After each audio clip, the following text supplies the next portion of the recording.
সবচাইতে বড় ওস্তাদ হলো বাবা আর মা।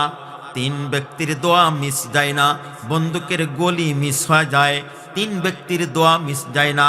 এক নম্বর মুসাফিরের দোয়া, মাজলুমের দোয়া, আব্বা আম্মার দোয়া। আব্বা আম্মা সন্তানের প্রতি যেই দোয়া করে, যেই দোয়াটা দেয়, এই দোয়া কিন্তু কোনোদিন মিস যায় না। আব্বা আম্মার দোয়া আর আল্লাহর মাঝখানে কোনো পর্দা থাকে না। মা আর বাবা যেই দোয়া করে, সাথে সাথে আল্লাহ পাক রব্বুল আলামিন মা আর বাবার দোয়া ডাইরেক্ট কবুল করে ফালায়া দেয়। এজন্য যুবক ভাইরা, মা আর বাবার সাথে খারাপ আচরণ করিও না, মা আর বাবার সাথে দুরাচরণ করো না। মা বাবাই কিন্তু মক্কা মদিনা। মা আর বাবার সাথে দুরাচরণ কইরা যদি তুমি কোনো পীরের মুরিদ হও, মুরিদ হয়ে কাজ হবে না। মা আর বাবার সাথে দুরাচরণ কইরা তুমি বারবার খানায় কাবা তপ করে কাজ হবে না, ঠিক না? মা বাবার সাথে দুরাচরণ করার পরে তুমি যদি হাজার হাজার কোটি টাকা দান খয়রাত করো, তারপরেও কিন্তু কোনো কাজ হবে না। ওই যে সন্তান একটা বিদেশের বাড়িতে পাঠাইয়া দিছে, 5 মিনিট খুব মনোযোগ সহকারে শুনবেন। সন্তানকে আব্বা আম্মা বিদেশের বাড়িতে পাঠাইয়া দিছে। বিদেশের বাড়িতে পাঠানোর পরে সন্তান ওইখানে গিয়া কামিয়াবি হইছে, ভালো চাকরি পাইছে, অনেক টাকার মালিক হয়ে গেছে, বাবা মারে ভুলে গেছে। বিদেশে একটা মেয়েরে বিবাহ করে ফেলাইয়া দিছি, বিদেশি মেয়েরে বিবাহ কইরা বিদেশি হয়ে গেছে। মা আর বাবার সাথে কিছুদিন চিঠিপত্র লেনদেন হয়েছে, আর লেনদেন হয় না। বিদেশি নারীর পাইয়া যুবক বিদেশি হইয়া মৃত বৃদ্ধ বৃদ্ধা মা আর বাবার খোঁজ খবর নেয় না। কিছুদিন পরে যখন এই বেচারা অসুস্থ পড়ে গেছে বিদেশের বাড়িতে, যৌবন শক্তি হেরে গেছে, বেচারা বিকলাঙ্গ হয়ে গেছে, প্যারালাইসিস হয়ে গেছে। এরপরে যৌবন শক্তি যখন চলে গেছে, তখন শ্বশুরালার সবার আত্মীয় স্বজন পর হয়ে গেছে, স্ত্রীটাও পর হয়ে গেছে। ঘর থেকে শ্বশুরালাইরা ধাক্কা দিয়ে বের করে দিছে। টাকা নাই, যৌবন নাই, চেহারা নাই, সুরত নাই, এখন যাওগা যাওগা। এই বেচারা খানায় কাবার দরবারে গিয়া, খানায় কাবার চত্বরে যা যা কান্দে আর বলে আল্লাহ আল্লাহ। খুতুবাতে জুলফিকারের ভিতরে মাওলানা জুলফিকার নকশবন্দি লেখে, আল্লাহ আল্লাহ করতেছে, ভালো লাগে না। একজন ইমামের সাথে মোলাকাত হয়ে গেছে, জীবনের সব ঘটনাটা তার কাছে বলছে। ইমাম সাহেব বলতেছে, আল্লাহ আল্লাহ বলে কাজ হবে না, খানায় কাবা তপ করেও কাম হবে না। যাও, তুমি তোমার মা আর বাবার কলিজায় কষ্ট দিয়েছো, মা আর বাবার কষ্ট হচ্ছে, তুমি চলে যাও। মা আর বাবা যতক্ষণ পর্যন্ত তোমার উপরে রাজি আর খুশি না হবে, ততক্ষণ পর্যন্ত খানায় কাবা তপ করার পরেও তোর কলিজায় কোনোদিন শান্তি আসবে না। যাও, তুমি দেশে চলে যাও। বেচারা অসুস্থ মানুষ, আবার ভিসা করে দেশে চলে আসছে। আস্তে আস্তে সন্ধ্যা হয়ে গেছে। নিজের বাড়ি ঘরটা অনেক দেখাশোনা কইরা, আস্তে আস্তে কইরা 2 যুগ পরে নিজের বাড়িতে চিহ্নিত করে নিজের বাসার ভিতরে, নিজের বাসা এলাকায় চলে আসছে। নিজের বাসাতে ঢুইকে দেখে একটা আঙ্গুরের বাগান মাত্র, কোনো বাড়িঘর নাই। যেমন বাড়িঘর করে রেখে গেছিল এমন বাড়িঘর নাই, একটা আঙ্গুরের বাগান। আঙ্গুরের বাগান একজন মালি সে পরিচর্যা করছে। ওই মালিকে গিয়ে জিজ্ঞাসা করছে, ভাইজান এই বাগানটা কার? এমন একজন মানুষের নাম বলছে, যেই মানুষটা তার বাবার না আসলে। উনি তো বলতেছে, এই বাগানটা কি অমকের ছিল না? ওনার বাবার নাম বলেছে। কয় হ্যাঁ, এটা তো ওনার বাবার ছিল, এটা তো তার ছিল। বলে আপনি কেমনে পাইছেন? কয় আমি না তার কাছ থেকে খরিদ করেছি। সেই লোকটা কোথায়? তখন বাগানের মালিক পরিচর্যা বাদ দিয়ে দাঁড়াইছে। কয় কে গে তুমি? প্রতীক। কে তুমি? আগন্তুক, তোমারে চিনি না। তুমি যখন জিজ্ঞাসা করলা তখন আমি বলি এই বাগানের মালিক অমুক ছিল, তার একটাই মাত্র সন্তান টাকা পয়সা কষ্ট করে বিদেশের বাড়িতে পাঠিয়ে দিয়েছে। মাত্র কয়েকদিন, কয়েক মাস চিঠিপত্র আদান প্রদান করেছে, এরপরে আর চিঠিপত্র আদান প্রদান করে না। এইদিকে ওই ছেলের এই বাবা অসুস্থ হয়ে যায়, প্যারালাইসিস হয়, তো সব বিক্রি করতে করতে বাড়ি ভিটাটাও পর্যন্ত বিক্রি করে ফেলা চিকিৎসা করেছে, বাড়ির ঘর দরওয়াজাও পর্যন্ত বিক্রি করা চিকিৎসা করে ফেলা দিছি। শেষ পর্যন্ত বাসে নাই, দুনিয়া থেকে বিদায় নিয়ে কবরের চলে গেছে। এই জায়গা জমিটা আমি ক্রয় করেছি। এবার হতবাকা সন্তান নিজের পরিচয়কে গোপন কইরা দোকানদার এইবার ওই বাগানের মালিককে জিজ্ঞাসা করতেছে, ভাইজান তাহলে তার স্ত্রী কি হালাত, কেমন অবস্থা? কইরি আর কি আর বলবো, তার স্ত্রী বাড়িঘর হারা হয়ে গেছে, স্বামী হারা হয়ে গেছে, সন্তান হারা হয়ে গেছে, সব কিছু হারা হইয়া এই বেচারি কান্তি কান্তি কান্তে কান্তি কান্তে কান্তে অন্ধ হয়ে গেছি। ওই যে আমার মালিক কোনার ভিতরে বাঁশঝাড়ের নিচে একটা ঝুপড়ি ঘর উঠাইয়া দিছে, ওই ঝুপড়ি ঘরের ভিতরে থাকে, সারাদিন এই নারীটা ভিক্ষা করে, আর রাত্রি হইলে নামাজ পড়ে পড়ে কান্দে। এবার পোড়া কপাল সন্তান বুঝতে পেরেছে আমার মতো হতভাগা সন্তান আর পৃথিবীতে নাই। এখন আমি মার ঝুপড়ির কাছে গিয়া মাকে আমি কেমনে ডাকবো? নিজের পরিচয় দিতে গিয়া নিজের পরিচয়টা দিবে এমনটাও কি হিমশিম খায়া যাইতেছে, শরম লাগতেছে। কেমনে আমার মতো পোড়া কপালওয়ালা সন্তানটা আমি মাকে মা বলে ডাকবো? হাঁটি হাঁটি পা পা করে ঝুপড়ির পাশে গিয়া দাঁড়াইছে, দেখে একজন অন্ধ মহিলা লাঠির উপরে ভর করে ঠক ঠক ঠক ঠক করে আইসা মাগরিবের নামাজের আজান দিয়া দিছে। ভিক্ষার ঝুলিটা আর লাঠিটা ঘরের এক কোণের ভিতরে রাইখা মস্করে ভিতর থেকে পানি বের কইরা ওযু কইরা নামাজ পড়া জিকির আজগার করতেছে। হতভাগা সন্তান দরওয়াজা দাঁড়ায় আছে, কেমনে মা বলে ডাক দিবে? মা যদি বলে তুই আমার সন্তান না, তাইলে আমি কি করব? এমন চিন্তা কইরা কইরা হতভাগা সন্তান দরওয়াজার কাছে ঘন্টার পরে ঘন্টা দাঁড়া রইছে। বৃদ্ধা মা এশার নামাজের আজান দিছে, আজান দিলে বৃদ্ধা মা এশার নামাজ কমপ্লিট কইরা এরপরে বাকি নামাজগুলো এশার নামাজের সাথে বাকি নামাজগুলা কমপ্লিট কইরা বৃদ্ধা মা এবার মালিকের কাছে হাত উত্তোলন করে কাঁদতেছে, আল্লাহকে ডেকে ডেকে বলে, ও মালিক, আঁচল পেতে তোমারে বললাম, ওগো আল্লাহ, সব তো আমার শেষ, আমি সর্বহারা, আমার কিছু নাই রে মওলা। একটা আরজি তোমাকে প্রত্যরাত্রে তোমার কাছে একটা আরজি দেই রে মওলা। স্বামী নাই, তাতে আমার কোনো দুঃখ নাই, বাড়িঘর পর্যন্ত এরপরে বাড়ি ভিটাও পর্যন্ত বিক্রি হয়ে গেছে, তাতেও আমার কোনো দুঃখ নাই। সন্তানটা কই চলে গেছে, তাতে আমার কোনো দুঃখ নাই। মাওলা রে, তোমার কাছে আঁচল পাতিয়ে পাতিয়ে একটা দরখাস্ত করি, তুমি না মার বাবার দোয়া কবুল করো রে মওলা।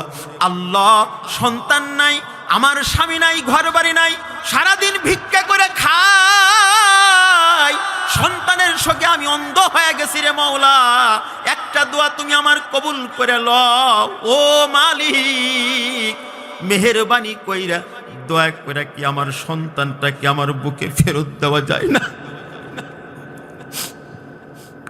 আমার সন্তানটাকে আমার কোলে ফেরত দেওয়া যায় না রে মালিক? তুমি না বাবা মার দোয়া কবুল করো মাওলা, আমার সন্তানকে আমার কোলে ফেরত দাও। কামাই খাওয়ার আশা নাই, সারাদিন ভিক্ষা কইরা সন্তানের মুখে এক লোকমা খানা উঠায়া দিব রে মালিক, সন্তানটা আমার কোলে ফেরত দিয়ে দাও। মনে বড় আশা, আমার কেউ নাই, আমি যখন ইন্তেকাল হয়ে যাবে, আমাকে গোসল করা যখন কবরে ঢুকাইবে, আমার জানাজা বহন করার মতো আমার ওই একটা সন্তান বেঁচে আছে কি মারা গেছে আমার জানা নাই। আমার একটা সন্তান আপন বলতে কেউ নাই। কবরে যখন আমারে ঢুকাইবে, কি আমার শরীরটা ধইরা কোন পুরুষটা আমার কবরে ঢুকাই দিবে? কোন পর পুরুষ আমার কবরটা আমারে কবর ধইরা কবরে ঢুকাই দিবে? ওগো আল্লাহ, সন্তানটা যদি বেঁচে থাকে আমার বুকে দিয়ে দাও, আমি কামাই খাইতে চাই না, আমার ইন্তেকালের পরে যেন আমার সন্তান যেন আমার ধৈর্য কবরের ভিতরে নামায়া 2 মুষ্টি মাটি দিয়ে দেয়। এমন কথা যখন বলছে, সন্তান আর সহ্য করতে পারে নাই, সাহস হইছে মা সন্তানের জন্য এমন এমন করে দোয়া করতে পারে। দরজা থেকে হাউমাউ করে কাইদা দৌড়া গিয়া মা বলে ডাক দিছি। সন্তানকে মা কোলের ভিতরে উঠায়া নিয়া গালে মুখে চুমা দিয়া বলে, বাবারে তুমি আমার সন্তান। সন্তান ডেকে ডেকে বলে, মা 2 যুগ হইল তোমার আমি ডাকি না, 2 যুগ হইল তোমার আমি ডাকি না, 12টা 24টা বছর চলে গেছে তোমার আমি দেখি নাই, তুমি আমার কণ্ঠ শোনো নাই, তোমার আমি ডাকি না। 2 যুগ পরে একবার মা বলে ডাক দিলাম, তুমি আমার ডাকে কেমনে চিনতে পারে? আমি তোমার সন্তান, তুমি চিনতে পারলে গো মা? মা ডেকে ডেকে বলে, সন্তান রে, তুই আমার পেটে 10 মাস 10 দিন থাকছস না, তোরে আমি কত কষ্ট করে লালন পালন করছিলাম, তোরে কত কষ্ট করে আমি না খাইয়া তোরে খাওয়াইছিলাম, তোরে কত কষ্ট কইরা আরামের বিছানায় তোরে শোয়া আমি ভেজা পেশাব করা লেপ্ত শোকের ভিতরে আমি শুয়েছিলাম রে বাবা। তোর কথার আওয়াজ না আমার কলিজার ভিতরে সেভ করা আছে। 2 যুগ পরে যখন আমারে মা বলে ডাক দিছস, আমার কলিজা কেঁপে উঠেছে। আমি বুঝেছি আমার হতভাগা সন্তান, হারানো সন্তান আল্লাহ পাক আমার বুকে ফেরত দিয়ে দিছে। এ অন্ধ মহিলা মা চোখে দেখে না, সন্তানের নাক মুখ হাতায়া কলিজাটা ঠান্ডা করে।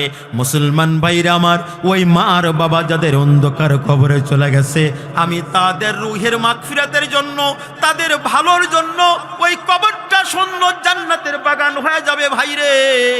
তাদের কামিয়াবি, তাদের কল্যাণের জন্য আমি দেখতে চাই মা হারা বাবা হারা সন্তান এখানে আছেন। ওয়াকালান নবিয়্যু সাল্লাল্লাহু তাআলা আলাইহি ওয়াসাল্লাম, আল কবরু রাউযাতুম মিন রিয়াদিল জান্নাহ আও হুফরাতুম মিন হুফারিল। থেকে মুহাব্বতে সকলেই দরুদ শরীফ পড়ি। আল্লাহুম্মা সাল্লি আলা মুহাম্মাদিন ওয়া আলা আলি মুহাম্মাদ কামা সাল্লাইতা আলা ইব্রাহিম ওয়া আলা আলি ইব্রাহিম ইন্নাকা হামিদুম মাজিদ। আল্লাহুম্মা বারিক আলা মুহাম্মাদিন ওয়া আলা আলি মুহাম্মাদ কামা বারাকতা আলা ইব্রাহিম ওয়া আলা আলি ইব্রাহিম ইন্নাকা হামিদুম মাজিদ। বালাগাল উলা বিকামালিহি কাশাফাত তুজা বিজামালিহি হাসনাত জামিউ খিসালিহি সাল্লু আলাইহি ওয়া আলিহি। জোরাওয়াজে সকলে পড়ি। বালাগাল উলা বিকামালিহি কাশাফাত তুজা বিজামালিহি হাসনাত জামিউ খিসালিহি সাল্লু আলাইহি ওয়া আলিহি। আলহামদুলিল্লাহ। পূর্ব দত্তবাড়ি, আমিনপুর ও সেনপাড়া জান্নাতুল বাকি কবরস্থান ইন্তেজামিয়া কমিটি কর্তৃক আয়োজিত বাৎসরিক ওয়াজ ও দোয়া মাহফিলের সম্মানিত শ্রদ্ধাভাজন মোহতারাম সদর সভাপতি হজরত বুজুর্গ ওলামায়ে কেরাম, মুরব্বিয়ান নিজাম, যুবক ভাইরা, পর্দার আড়াল থেকে আলোচনায় শামিল আবেদা, জাকেরা, শাকেরা, সালেহা, কানেতা আমার মা ও বোনেরা, আল্লাহ পাকের দরবারে লাখ কোটি শুকরিয়া যে রব্বুল ইজ্জাত আজকের রাত্রি পর্যন্ত আমাদের হায়াত দান করে এ পর্যন্ত সুস্থ সবল রেখে রহমতি বরকতি সামিয়ানার নিচে ওলামায়ে কেরামের সহবতে জান্নাতের বাগানে আপন আপন মানুষের কবরের পাশে তাদের রুহের মাগফিরাতের লক্ষ্যে আমাদের ইহকালীন এবং পরকালীন জীবনের কল্যাণে আমরা এখানে হাজির হয়েছি। যে মালিক আমাদের তৌফিক দান করছেন হাজির হওয়ার ও মালিকের দরবারে সবাই শুকরগুজার হই, পড়ি আলহামদুলিল্লাহ। আর একটু আওয়াজ করে বলা যাবে কি মালিকের শুকরিয়া পড়ুন আলহামদুলিল্লাহ। লক্ষ কোটি দরুদ ও সালাম সৃষ্টির মহামানব শাফিউল মুজরিমিন সৈয়দুল মুরসালিন ইমামুল আম্বিয়া আশরাফুল আম্বিয়া সৈয়দুল মুরসালিন মুহাম্মদুর রসুলের উপরে সকলে পড়ি সাল্লাল্লাহু আলাইহি ওয়াসাল্লাম। আবারও পড়ি সাল্লাল্লাহু আলাইহি ওয়াসাল্লাম। আবারও পড়ি সাল্লাল্লাহু আলাইহি ওয়াসাল্লাম। সম্মানিত সুধী, মাগরিবের পর থেকে হযরত বুজুর্গ উলামায়ে কেরাম কোরআনুল হাকিম এবং হাদিস শরীফ থেকে অত্যন্ত গুরুত্বপূর্ণ কথা বলতেছিলেন। আমার আগে কে এম আরিফুল ইসলাম কথা বলেছেন, এর আগে আপনাদের গ্রামের কৃতি সন্তান মাওলানা মাহমুদুল ভাই কথা বলেছেন। প্রধান মেহমান আসবেন, কথা বলবেন। এ মাঝামাঝি সময় আমি আপনাদের খেদমতে অত্যন্ত দামি কিছু কথা, গুরুত্বপূর্ণ কিছু কথা, যে কথাগুলো আমাদের জান্নাতে যাওয়ার পাথে হবে ইনশাল্লাহ, কোরআনুল হাকিমের সূরা মায়েদার ৩ নম্বর আয়াতে কারিমার আংশিক তেলাওয়াত করেছি।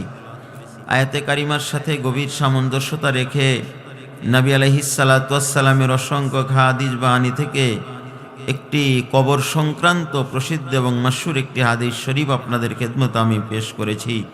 আমার আল্লাহ যদি আমাকে তৌফিক দান করেন, আপনারা দোয়া করেন, তাহলে অল্প সময়, লম্বা টাইম না, এখান থেকে জরুরি কিছু কথা বলবো ইনশাআল্লাহ। আল্লাহ পাক আমাদের সকলের আশা, বসা, বলা, শোনা সব কিছুকে যেন কবুল আর মঞ্জুর করেন। মোহাব্বত করে বলেন আল্লাহুম্মা আমিন। সম্মানিত শুধু আমরা এক সময় এই পৃথিবীতে ছিলাম না, মার কোলে ছিলাম, মার পেটে ছিলাম। তারও আগে আমরা রুহের জগতে ছিলাম। রুহের জগতে আমরা সবাই ছিলাম। ওখান থেকে আল্লাহ পাক রব্বুল আলামিন আমাদেরকে ধারাবাহিকতার সাথে মার পেটের মাধ্যম দিয়া, মার পেটের মাধ্যম সারা আল্লাহ পাকের ইচ্ছা অনুযায়ী যাকে যখন দুনিয়াতে পাঠান দরকার তখন তারই দুনিয়াতে পাঠিয়েছেন, ঠিক না? সর্বপ্রথম আল্লাহ পাক রব্বুল আলামিন, এই মাইকেল ভাই একটু হালকা বাড়ায় আর আওয়াজটা একটু চিকেন, আওয়াজ হ্যাঁ একটু আওয়াজ একটু হালকা, কথা বেশি না, হালকা। তুমি দেখো কোনটা। হ্যাঁ, রুহের জগৎ থেকে সর্বপ্রথম থাক আল্লাহ পাক রব্বুল আলামিন হযরত আদম আলাইহিস সালাতু ওয়াস সালামকে দুনিয়াতে পাঠিয়েছিলেন। এরপরে মা হাওয়া আলাইহাস সালাতু ওয়াস সালামকে পাঠিয়েছিলেন। মা বাবার মাধ্যম সারা পাঠিয়েছেন। হযরত ঈসা আলাইহিস সালাতু ওয়াস সালামকে আল্লাহ পাক মার মাধ্যম দিয়ে, বাবার মাধ্যম সারা দুনিয়াতে পাঠিয়েছেন। আমাদেরকে আল্লাহ পাক মা এবং বাবার মাধ্যম দিয়ে দুনিয়াতে পাঠিয়েছেন, ঠিক না? তার মানে আল্লাহ বুঝায় আমি তো সব পারি। কদরে কুদরত দারি হরসে খাহি আকুনি, কদরে কুদরত দারি হরসে খাহি আকুনি, জিন্দারা তো মুর্দারা তো জানো বখশি, জিন্দারা মুর্দা কুনি, মুর্দারা তো জানো বখশি, জিন্দারা মুর্দা কুনি। মালিক তো কদরে মতলক, মালিক তো সব পারে। রুহের জগৎ থেকে মার পেটের নাপাক রেহেমের রক্তগুলো খাওয়ায়ে খাওয়ায়ে আল্লাহ পাক আমাদের মার পেটে লালন পালন করছিলেন। সেখান থেকে আমরা দুনিয়াতে, আপনারা বলুন, রুহের জগৎ থেকে আমরা মার পেটে নিজের ইচ্ছা মতো আসতে পেরেছি নাকি আল্লাহ পাকের ইচ্ছায় আসছি? মার পেটের ভিতরে ঢোকার পরে মার পেট থেকে কি নিজের ইচ্ছা মতো দুনিয়াতে আসতে পারেছি নাকি বলুন? মার পেট থেকে দুনিয়াতে আসার পরে নিজের ইচ্ছা মতো দুনিয়ায় আমরা থাকতে পারবো না, ঠিক না? তার মানে হলো আমরা রুহের জগতে ছিলাম দুর্বল, মার পেটের ভিতরে আসার পরেও দুর্বল, দুনিয়াতে আসার পরেও আমরা দুর্বল।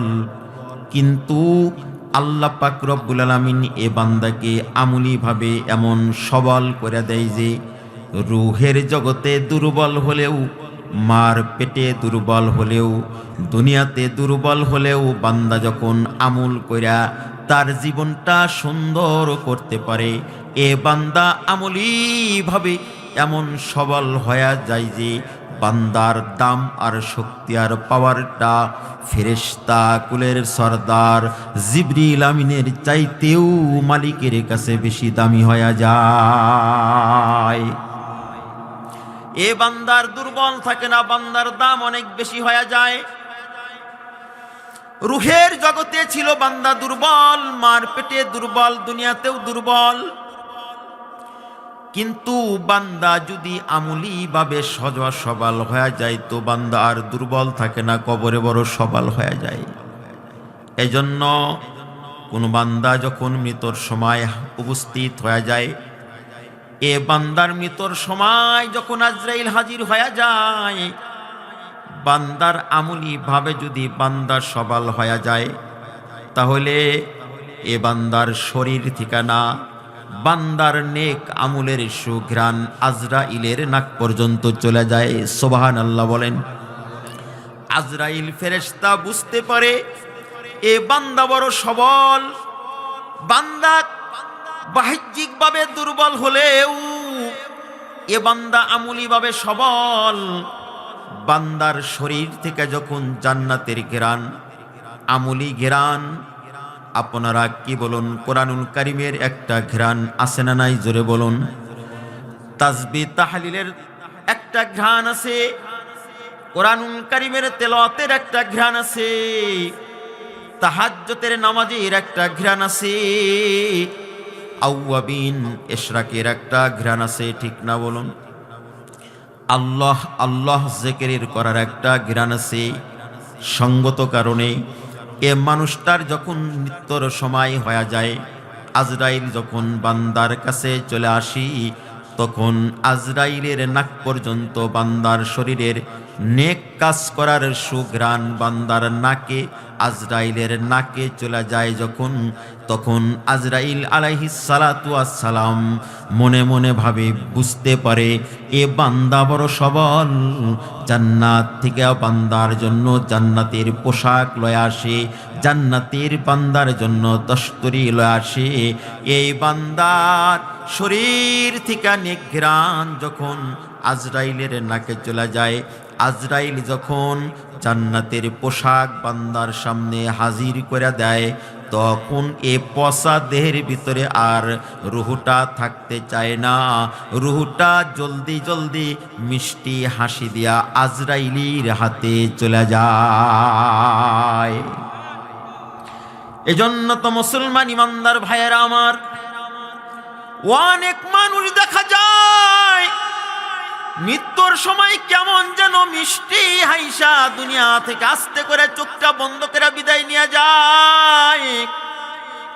আবার বহুত মানুষ দেখা যায় যদি বলা হয় বলো কালেমা পড়ো, কালেমা পড়ো, ও সারা জীবন মদ খাইছে আর গাঁজা খাইছে, মদের বোতল তাকের উপরে রাখছে, তাকের বোতলগুলো হাতের ইশারা করে দেখা যায়।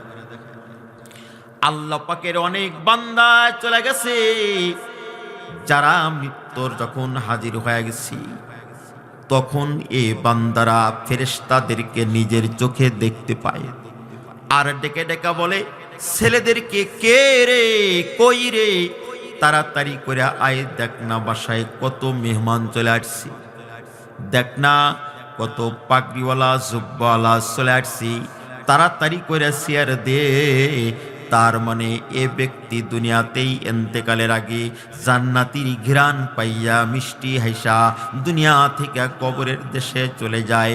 এজন্য কবি বলেন, আনতাল্লাযী ওয়ালাদাতকা উম্মুকা বাকিয়ান, আনতাল্লাযী ওয়ালাদাতকা উম্মুকা বাকিয়ান, আনতাল্লাযী ওয়ালাদাতকা উম্মুকা বাকিয়ান ওয়ান নাসু হাওলাকা ইয়াযহাকুনা মাসরুরা ফাজহাদ বিনফসিকা ইয ইয়াকুনু বাকিয়ান, ফাজহাদ বিনফসিকা ইয ইয়াকুনু বাকিয়ান ফি ইয়াউমিন মাউতিকা যাহিকাও ওয়া মাসরুরা, ফি ইয়াউমিন মাউতিকা যাহিকাও ওয়া মাসরুরা। যেদিন তুমি প্রথম এসেছিলে ভবে কেঁদেছিলে তুমি একা, হেসেছিল সবে, ঠিক না ঠিক জোরে বলুন। আমি আপনি যেদিন দুনিয়ার ভিতরে মার পেট থেকে ভূমিষ্ঠ হইলাম, আমি আপনি কিন্তু কেঁদে দিয়েছি, আর আমার আপনার কান্নার আওয়াজ শুই না সবাই হেসে দিয়েছে, ঠিক কিনা? আমি আর আপনি যেদিন মার পেট থেকে ভূমিষ্ঠ হয়েছি, আমি আর আপনি কিন্তু কেঁদে দিয়েছি। যদি না কাঁদতাম সবাই পরেশান হয়ে যাইতো, কিরে মৃত হইল নাকি, মরা হইল নাকি বাচ্চা, বাচ্চারে এই দিকে ঘুরাই ওই দিকে ঘুরাই, ঠিক না? বাচ্চা যখন একবার কেঁদে দেয় তো সবাই হেসে দেয়, হ্যাঁ বাচ্চা এখন জীবিত আছে, জিন্দা আছে। মৃতর সময়, জন্মর সময় আমি কাঁদতাম, সবাই হাসলো। এমনও জীবন তুমি করো হে গঠন, মরণে কাঁদিবে ভুবন, হাসিবে তখন। এমন জীবন তুমি গঠন করো রে বান্দা, এমন জীবন তুমি গঠন করো রে মা, এমন জীবন গঠন করো। মৃত্যুর সময় আজরাইল যখন এসে যাবে, আমার শরীরের ঘ্রাণ নিকাশ করার সুঘ্রাণ আজরাইলের নাকে চলে যাইব। জান্নাতের পোশাক যখন আনবে, আমি আর আপনি মিষ্টি হাইসা দুনিয়া থেকে বিদায় নিয়া কবরের দিকে চলে যাব। আর আমার মৃত্যুর খবরটা যখন মানুষ শুনবে, তখন বলবে, আহ লোকটা তো অনেক ভালো ছিল, গ্রাম থেকে চলে গেল রে, এলাকাটা কেমন যেন শূন্য হয়ে গেল। আমার আপনার ইন্তেকালের খবর যখন মানুষের কানে চলে যাবে, মানুষ বলবে, হায় হায় কিরে, কত একজন ভালো মানুষ দুনিয়া থেকে বিদায় নিয়ে কবরের দেশে চলে গেল। আমি আপনি হাসতে হাসতে জান্নাতের দিকে দৌড়াইলাম। আমার মৌতের কথাটা যারা শুনলো, ওরা চোখের পানি ফেলা দিল, বলল, আহ মালিক লোকটারে মাফ করে দাও। এমন করে যদি 40 জন বলে তো আল্লাহ পাক তারে ক্ষমা করে দেয়। আরো আস্তে কোন সুবহানাল্লাহ, আওয়াজ করে বলেন আল্লাহু আকবার। এমন কইরা যদি 40 জন বলে, আহ লোকটা ভালো ছিল, দত্তবাড়ি মাদ্রাসার গোলাম সাপ মারা গেল, লোকটা ভালো ছিল, অমকে মারা গেল, লোকটা ভালো ছিল, আলিমপুরি মাদ্রাসার মোহতামিম সাপ মারা গেল, তো লোকটা না ভালো ছিল। আহারে, এমন কইরা যদি কোনো মানুষ আহা শব্দ বলতে পারে, আরে তার গণনা যদি 40 পর্যন্ত হয়ে যায়, এমন মানুষটার স্থান না আল্লাহ পাকের জান্নাত হয়ে যায়। মুসলমান ইমানদার ভাইরারে আমার, কিন্তু আজীব কথা হলো, আজকে তো আমাদের মরা লাশ নিয়েও রাজনীতি শুরু হয়ে গেছে, ঠিক কিনা? জানাজার সামনে হাজির হয়ে নেতারা খাড়া হয়ে বলে, বলেন তো দেখি লোকটা কেমন ছিল। আবার মাসআলাও দেয়, যদি আপনারা বলেন লোকটা কেমন ছিল, 40 জন বললে আল্লাহ মাফ করে দিব। এই হাজিরা দিয়া জোর করে স্বীকারোক্তি নেওয়া, তাই না? এইটা রাজনীতি, স্বীকারোক্তি দেওয়া। বলে লোকটা কেমন ছিল বলেন, আবার বলে যে 40 জন আপনারা যদি ভালো বলেন তাইলে লোকটাকে আল্লাহ পাক ভালোর ফয়সালা করবে। এই ভালো না বেটা, এই ভালো না, এই ভালো না। এইটা তো রাজনীতিকের স্বীকারোক্তি নেওয়া। আমি এক জানাজার ভিতরে শরীক আছিলাম, এক রাজনীতিক নেতা বলতেছে, লোকটা বলেন তো আপনারা কেমন ছিল। আমার পাশে একজন দাঁড়াইছে, এই লোকটা কয়, লোকটা কিছুক্ষণ আগে জিন্দা ছিল, তাজা ছিল। জানাজার নামাজ শেষ, আমি বললাম, কিরে ভাই এমনটা বললেন কেন? কয়, হুজুর মানুষ কি জানেন না লোকটা কেমন ছিল? লোকটা মরছে, এলাকা খালি হয়েছে, এলাকার লোক বেঁচে গেছে। এজন্য হাবিবে কিবরিয়া হাদিসের ভিতরে বলছেন, একজন ব্যক্তির জানাজা যখন আল্লাহর পয়গম্বরের সামনে দিয়া নিয়ে যাইতেছেন, আল্লাহর হাবিব বললেন, লোকটা বেঁচে গেল, অথবা লোকটার জ্বালাতাপে এলাকার মানুষ বেঁচে গেল। সাহাবাই কেরাম জিজ্ঞাসা করলেন, কি তার মানে, কি অর্থ? হাবিবে কিবরিয়া বললেন, লোকটা ভালো মানুষ যদি হয়, এই লোকটা কবরে যাওয়ার সাথে সাথে আল্লাহ পাকের জান্নাতের মেহমান হয়ে যাবে। আল্লাহু আকবার, আওয়াজ করে বলেন আল্লাহু আকবার। আর এই লোকটা যদি জালেম হয়, এলাকার এলাকার লোকগুলা জালেমের জুলুম থেকে আরো রেহাই পেল, ঠিক কিনা? আমারে ডেকে কয়, হুজুর লোকটা কেমন ছিল কি সবাই জানে না। এখন আমি যদি কই লোকটা ভালো ছিল, আমার দিলে দিলে আছে লোকটা খারাপ ছিল, তাইলে আমি মুনাফিক হয়ে যাই। আর যদি বলি লোকটা খারাপ ছিল, জানাজা শেষ হইতে দেরি হবে, হাতে হ্যান্ডকাপ লাগাইতে দেরি হবে না, তো বিপদে পড়ছি কি বলমু, লোকটি কিছুক্ষণ আগে জিন্দা ছিল তাই বলছি। এই ভালো ভালো না যে জানাজার নামাজের সামনে হাজির কইরা কয় লোকটা কেমন ছিল, আর সব লোকগুলো আমার বলে যে হ্যাঁ লোকটা ভালো ছিল, আর দেলে দেলে বলে হ্যাঁ জালেম মারা গেছে, সন্ত্রাস মারা গেছে, এলাকা খালি হয়ে গেছে। এই ভালো ভালো না। মানুষের মৃত্যুর খবর যখন মানুষের কানে চলে যাবে, আর এই খবর যাওয়ার সাথে সাথে যখন মানুষ এমনিতেই বলবে, নিজের ঘর থেকে বলবে, দেশ বিদেশ থেকে যেখানেই খবর পৌঁছুক সে বলবে আহ লোকটা তো ভালো ছিল, তখন না আল্লাহ পাক রব্বুল আলামিন 40 জন মানুষ এমন কইলে তার না একটা ভালোর সুপারিশ আছে। আমি কি আপনাদের বুঝাইতে পারলাম? কেমন ভালো না বেটা, রুহের জগতে ছিলাম আমরা একা, ওইখান থেকে আমার পেটের ভিতরে ঢুকলাম একা, এখান থেকে কবরে আমরা দুনিয়াতে আসি, দুনিয়া থেকে কবরে যেতে হবে একা, ঠিক না বাবা? আওয়াজ করে বলুন ঠিক না? রুহের জগতে আল্লাহ পাক আমাদেরকে বানিয়ে বলেছিলেন আলাস্তু বিরব্বিকুম, আমি কি তোমাদের রব নই? আল্লাহ পাকের কথার সামনে কে উত্তর দিতে পারে? সর্বপ্রথম মুহাম্মদুর রাসূলুল্লাহ সাল্লাল্লাহু আলাইহি সাল্লাম বলেছিলেন, জি মাওলা আপনি আমাদের রব, আপনার আমি চিনি। আল্লাহু আকবার। জি আপনি আমাদের রব, আপনাকে আমরা চিনি, আমি চিনি। পয়গম্বরের মুখে সব নবীগণ শুইনা বলেছিলেন, জি মাওলা আপনি আমাদের রব।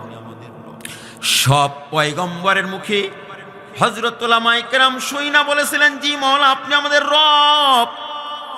সব উলামায়ে কেরামের মুখে আমরা যারা সাধারণ মানুষ আছি আমরা সবাই শুইনা বলেছিলাম, জি মাওলা আপনি আমাদের রব। সুবহানাল্লাহ বলেন। রবের কথা যেন আমরা ভুলে না যাই, এজন্য আল্লাহ পাক রব্বুল আলামিন লক্ষাধিক পয়গম্বর দুনিয়াতে প্রেরণ করেছেন। আবার কোন কোন পয়গম্বরকে আল্লাহ পাক রব্বুল আলামিন কিতাবও দান করেছেন। কিতাব দেখা দেখা নবীগণ মানুষদেরকে হেদায়েতের দাওয়াত দিয়েছেন। এই জন্য শুধু কিতাব হইলেও হবে না, আবার শুধু ওস্তাদ হইলেও হবে না, ওস্তাদের দরকার, কিতাবেরও দরকার, ঠিক কিনা? কিতাবেরও দরকার, ওস্তাদেরও দরকার। শুধু কিতাব গোমরাহি, শুধু ওস্তাদ গোমরাহি। ওস্তাদ আছে কিতাব নাই, এটাও যেরকম গোমরাহ, ঠিক তেমনি ভাবে কিতাব আছে ওস্তাদ নাই, এটাও গোমরাহি। এই জন্য অধিকাংশ যুবকরা এখন ফেসবুক, মোবাইল, ইন্টারনেটকে ওস্তাদ বানায়া বুখারী পড়নেওয়ালা ওস্তাদকে তারা হাতাইতে চায়। ঠিক বললাম না ঠিক বললাম বলুন?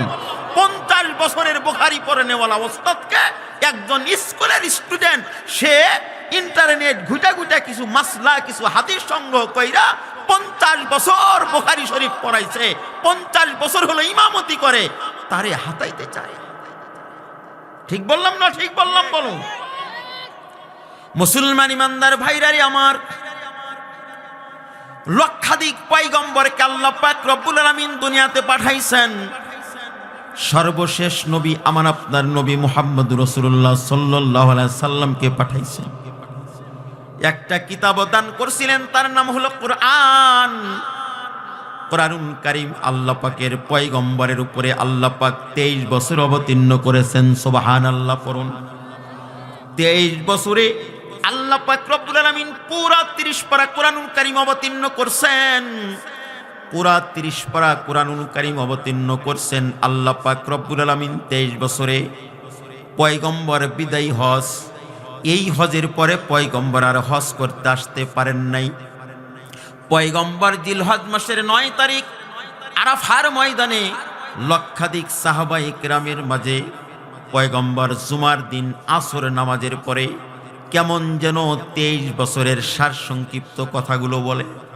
সাহাবায়ে কেরাম বুঝতে পারছেন পয়গম্বর আর দুনিয়াতে বেশি দিন অবস্থান করবেন না।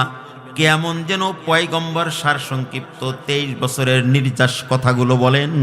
আল্লাহ পাক রব্বুল আলামিন পয়গম্বরের সাথে একমত হয়া আল্লাহ পাক রব্বুল আলামিন পয়গম্বরের উপরে সূরা মায়েদার 3 নম্বর আয়াতে কারিম অবতীর্ণ কইরা আল্লাহ পাক বুঝায়, পয়গম্বর আপনি যা চিন্তা ভাবনা করেছেন আমারও একমত আছি।